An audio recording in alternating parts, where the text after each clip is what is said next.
రెడీగా మరొక big breaking news అయితే చూస్తా ఉన్నాము. రంగారెడ్డి జిల్లా షాబాద్ మండలం దైవాలగూడ గ్రామంలో జరిగినటువంటి ఈ సంఘటన రెండు తెలుగు రాష్ట్రాలను కూడా తీవ్ర భయాందోళనకు గురి చేస్తున్నటువంటిది చెప్పుకోవచ్చు. రెండు రాష్ట్రాలను కూడా ఒక్కటేసారిగా ఉలిక్కి పడేలా చేసింది ఈ సంఘటన. ఇవాళ అంటే శుక్రవారం రోజు తెల్లవారుజామున రంగారెడ్డి జిల్లా షాబాద్ మండలం దైవాలగూడలో దారుణ హత్యలు జరిగినాయి. ఒకటేసారి 6 హత్యలు అయితే జరిగినటువంటి ఘటన కలకలం రేపుతా ఉన్నటువంటి పరిస్థితి మనకు కనిపిస్తూ ఉన్నది. రాజ్ కుమార్ అనేటువంటి వ్యక్తి ఒకేసారి 6గురిని హత్య చేశాడు. 6గురిని మట్టు పెట్టించినటువంటి సంఘటన అయితే సంచలనంగా మారినటువంటి విషయం మనకు కనిపిస్తుంది. వివరాల్లోకి వెళ్తే గనక రాజ్ కుమార్ అనేటువంటి వ్యక్తి రంగారెడ్డి జిల్లా షాబాద్ మండలం దైవాలగూడ గ్రామంలో ఏదో పని చేసుకొని బతుకుతున్నటువంటి వ్యక్తి. ఆయన గతంలో ఇంటి పక్కన ఉన్నటువంటి ఒక మైనర్ బాలికను వేధించాడు అనేటువంటి నెపంతో ఆయన మీద పోక్సో కేసు నమోదు కావడం జరిగింది. సో ఆ సందర్భంలో పోక్సో కేసు బాధితురాలు ఎవరైతే ఉన్నారో వాళ్ళ తల్లిదండ్రులు కావచ్చు, వాళ్ళ కుటుంబ సభ్యులు కావచ్చు, రాజ్ కుమార్ పైన ఆ పోక్సో కేసు పెట్టడంతో ఆయన జైలుకు పోవడం కూడా జరిగింది. అంటే మే 16వ తారీఖు రోజు ఆయన జైలుకు పోవడము. సో ఇన్ని రోజులు కూడా ఇప్పుడు మే కావచ్చు, జూన్, జూలై వరకు కూడా ఆయన జైల్లోనే ఉండి రీసెంట్ గా 1-2 రోజుల కిందటనే జైలు నుంచి బయటికి రావడం జరిగింది. సో జైలు నుంచి బయటికి వచ్చిన వెంటనే ఈ దారుణ ఘటనకైతే ఒడిగట్టినటువంటి వార్త అయితే మనకి ఇక్కడ చెప్పుకోవచ్చు. రాజ్ కుమార్ ఎప్పుడైతే బయటికి వచ్చి అంటే జైల్లో ఉన్నప్పటి నుంచే కూడా ఆయన పోక్సో కేసు పెట్టినటువంటి ఆ కుటుంబ సభ్యుల మీద తీవ్ర కక్షతో రగిలిపోతా ఉన్నటువంటి సందర్భం కనిపించింది. ఎప్పుడైతే బయటికి వచ్చిండో విచక్షణ రహితంగా బయటికి వచ్చినటువంటి కొద్ది గంటల్లోనే ఆ బాధిత బాలిక కుటుంబ సభ్యుల దగ్గరికి వెళ్ళి రాత్రి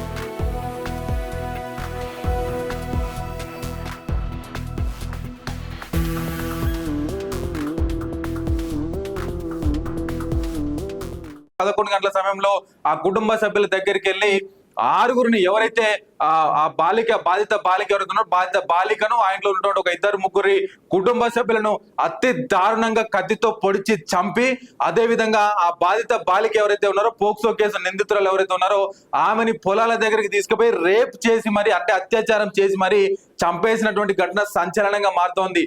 ఈ విషయం ఇట్లా ఉంటే వాళ్ళని చంపిన తర్వాత వెంటనే ఇంటికి వచ్చినటువంటి రాజ్ కుమార్ కు 2018లోనే పెళ్లైంది. ఒక 2 కుమారులు కూడా ఉన్నారు. ఆయన 2018లోనే ప్రేమ వివాహం చేసుకున్నటువంటి సందర్భం అక్కడ మనకైతే తెలుస్తూ ఉన్నది. ఎప్పుడైతే ఇంటికి వచ్చిండో ఇంటికి వచ్చిన తర్వాత భార్య అదే విధంగా 2 పిల్లల మీద కూడా విచక్షణ రహితంగా కత్తులతో దాడి చేసి మరి వాళ్ళని పొడిచి చంపినటువంటి ఘటన అయితే మళ్ళీ కలకలం రేపినటువంటి పరిస్థితి. అంటే మొత్తంగా 6గురిని కూడా బాధిత బాలికతో పాటు ఇంకొక 2ని వాళ్ళ ఇంట్లో కుటుంబ సభ్యుల్లో ఉన్నటువంటి 2ని అదే విధంగా రాజ్ కుమార్ భార్యను 2 పిల్లల్ని కూడా అంటే మొత్తంగా 6గురిని కూడా చంపేసి వెంటనే వాళ్ళ తల్లిదండ్రులు ఎవరైతే రాజ్ కుమార్ తల్లిదండ్రులు ఎవరైతే ఉన్నారో తల్లిదండ్రులకు సమాచారం అందించడం ప్రయత్నం కూడా చేసి నేను పలానా 6గురిని చంపేశాను, నేను కూడా చనిపోతున్నానని చెప్పేసి వాళ్ళకి ఫోన్ చేసి చెప్పడంతో ఒక్కసారిగా ఆ తల్లిదండ్రులకు ఏం చేయాలో పాలుపోయినటువంటి పరిస్థితి. వెంటనే వాళ్ళు స్థానిక పోలీస్ స్టేషన్ కు ఫిర్యాదు చేయడంతో పోలీసు వారు హుటాహుటిన ఘటనా స్థలానికి చేరుకోవడంతో అప్పటికే జరగాల్సిన ఘోరం అంతా కూడా జరిగిపోయినటువంటి సందర్భం అయితే మనకు కనిపించింది. ఇక ఇప్పటికే షాబాద్ పిఎస్ ఎదుట అందరూ కూడా ధర్నాలు చేస్తా ఉన్నారు, రాస్తారోకో చేస్తా ఉన్నారు, నిందితుడిని పట్టుకోవాలని చెప్పేసి వాళ్ళు గగ్గోలు పెడుతున్నటువంటి పరిస్థితి. ఎందుకంటే వీళ్ళందరినీ చంపిన తర్వాత రాజ్ కుమార్ కూడా తల్లిదండ్రులకు ఫోన్ చేసి నేను చనిపోతున్నానని చెప్పడంతో రాజ్ కుమార్ కూడా చనిపోయిందని చెప్పేసి అందరూ అనుకున్నప్పటికీ కూడా ఆయన అక్కడి నుంచి పరారు కావడం జరిగింది.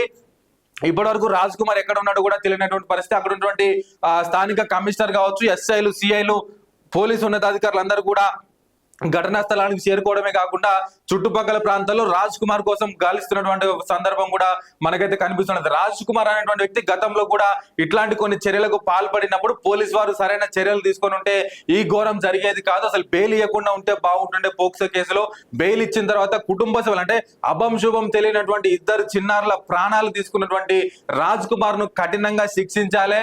తనను కూడా అట్లానే చంపాలని చెప్పేసి వాళ్ళ బాధిత అంటే మృతుల కుటుంబ సభ్యులు కావచ్చు, ఇటు రాజ్ కుమార్ భార్య పిల్లల కుటుంబ సభ్యులు కూడా వాళ్ళందరూ కోరుతా ఉన్నటువంటి సందర్భం మనకు కనిపిస్తున్నది. ఏది ఏమైనా కూడా రాజ్ కుమార్ పోక్సో కేసులో జైలుకు వెళ్ళిన నాటి నుంచి ఆయన ప్రతీకారంతో రగిలిపోతా ఉన్నాడు. ప్రతీకారం తీర్చుకోవాలని చెప్పేసి కోరుకుంటా ఉన్నాడు, ఆశపడ్డాడు. ఎప్పుడైతే బయటికి వచ్చిండో పక్క ప్లాన్ ప్రకారమే కత్తులతో వాళ్ళ ఇంటికి వెళ్ళి చంపినటువంటి సంఘటన అయితే రాష్ట్ర వ్యాప్తంగా సంచలనం రేపిందని చెప్పుకోవచ్చు. ప్రతీకారం అనేది ఎంతటి చర్యలకు ఎంతటి దుశ్చర్యలకు దారితీస్తుంది ఈ సంఘటన ఒక అర్థం పట్టేటువంటి విధంగా ఉన్నదని చెప్పేసి కూడా అందరూ మాట్లాడుకుంటా ఉన్నారు.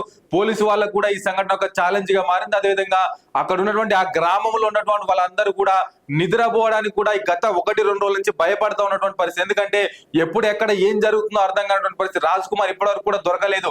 ఒకవేళ ఆయన దొరికిండా లేదంటే ఎక్కడైనా ఆయన కూడా చనిపోయిందా అనేది కూడా ఇప్పటికీ ప్రశ్నార్థకంగానే మారినటువంటి పరిస్థితి మనకు కనిపిస్తున్నది. ఏది ఏమైనా కూడా రాజ్ కుమార్ ని పట్టుకోవాల్సిందే, చంపాల్సిందని చెప్పేసి స్వయంగా రాజ్ కుమార్ తల్లిదండ్రులు ఇవాళ కోరుకుంటున్నటువంటి సందర్భం అయితే మనకు కనిపిస్తున్నది. ముఖ్యంగా హైదరాబాద్ రంగారెడ్డి వ్యాప్తంగా కూడా ఈ ఘటన కలకలం రేపింది. ఇప్పటికే అక్కడికి చాలా మంది స్థానికులు కూడా పోలీస్ స్టేషన్ దగ్గరికి చేరుకొని ఖచ్చితంగా ఆ బాధితులకు అంటే ఆ రాజ్ కుమార్ ను శిక్షించాలా, వాళ్ళ కుటుంబ సభ్యులకు వీడి చావే వాళ్ళకు ఒక న్యాయ పోరాటం లాగా ఉంటదని చెప్పేసి కూడా వాళ్ళు ఇప్పటికే ఆశపడతా ఉన్నారు. ఇప్పటికే డిమాండ్ చేస్తా ఉన్నటువంటి పరిస్థితి మనకు కనిపిస్తున్నది. చూడాలి మరి పోలీసుల రిపోర్టులో కావచ్చు, పోలీసులు ఇప్పటికే మృతదేహాలంటూ కూడా అక్కడి నుంచి తరలించి హాస్పిటల్ తీసుకుపోయినటువంటి పరిస్థితి. మరి వాళ్ళు చేపట్టబోయేటువంటి రిపోర్టులో కావచ్చు, వాళ్ళు చేపట్టబోయేటువంటి ఎంక్వైరీలో కావచ్చు ఎట్లాంటి నిజాలు బయటికి రాబోతున్నాయి, రాజ్ కుమార్ ఒకవేళ బతికే ఉంటే ఆయన ఏం మాట్లాడబోతున్నాడు, ఎందుకు అలా చంపాల్సి వచ్చింది, కేవలం అంటే వాళ్ళని చంపిండి మరి కుటుంబ సభ్యులు ఎందుకు మట్టు పెట్టాల్సి వచ్చింది అనేది కూడా ఇప్పుడు రాబోయే రోజుల్లో రాజ్ కుమార్ మాటల్లోనే తెలియాల్సిన సందర్భం కూడా. ఏదేమైనా రాజ్ కుమార్ ని ఇక బయటికి రానివ్వదు. ఒకవేళ బతికి